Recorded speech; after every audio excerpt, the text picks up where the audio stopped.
शेतकऱ्याच्या मुलाने उभारला मॅक्स होलसेलर नावाचा मोठा ब्रँड. मॅक्स होलसेलरचे सर्वेसर्वा सचिन नरवडे पाटील यांच्या यशाची यथोगाथा. दादांचा स्वभाव सर्वसाधारणपणे होता. त्यांच्या घरची परिस्थिती देखील सर्वसाधारणपणे होती.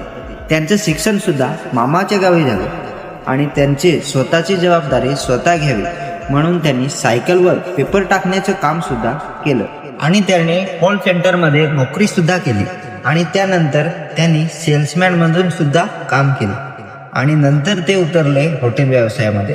पण कालांतराने तो सुद्धा अयशस्वी ठरला.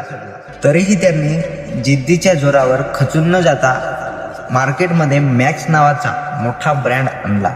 आज कितीतरी तरुणांना ते रोजगार सुद्धा देत आहेत आणि यांच्याचमुळे आज मार्केटमध्ये खूप सारे युवा उद्योजक घडून तयार झालेले आहेत आणि आज ह्याच दादांचा वाढदिवस सोहळा आहे.